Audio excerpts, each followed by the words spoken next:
ចាសសូមស្វាគមន៍មកកាន់ podcast ខែជូក្រុមប្រធានបទការយល់ដឹងអំពីភាពចាស់នៅកម្ពុជា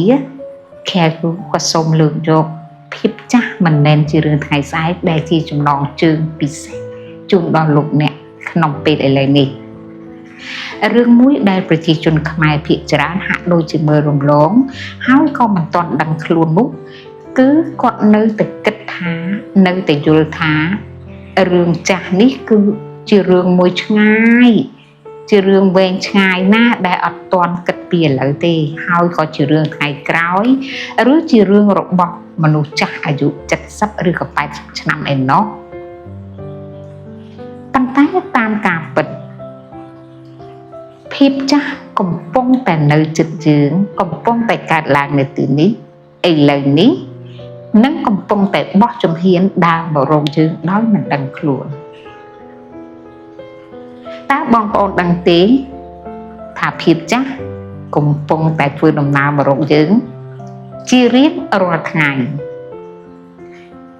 បងប្អូនដឹងហើយណែនេះថាមនុស្សយើង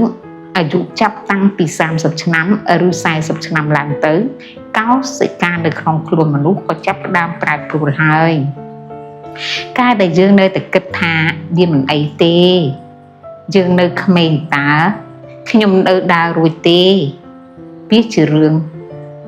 ដែលកម្រិតនៃការយល់ដឹងនោះនៅទៀតនៅឡើយកុំចាំដល់តែភ្នែកយើង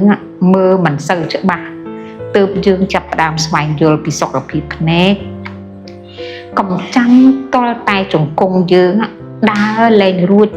ទើបយើងចាប់ផ្ដើមស្វែងយល់ពីរបៀបថែទាំឆ្អឹងកុំចាំដល់ពេលដែលយើងភ្លេចមុខភ្លេចក្រោយទើបយើងគិតដល់ការបំពន់ខួរក្បាលនោះ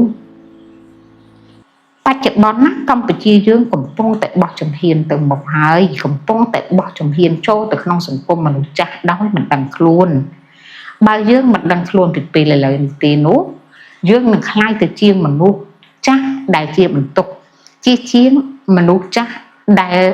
ជាបង្គោលគ្រួសារការយល់ដឹងពីភាពចាស់ជរាវាមិនមែនដើម្បីឲ្យយើងចាស់នោះទេ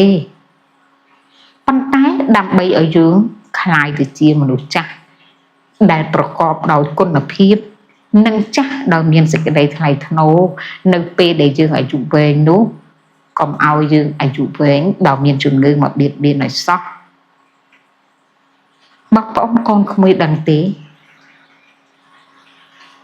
ថាភាពចាស់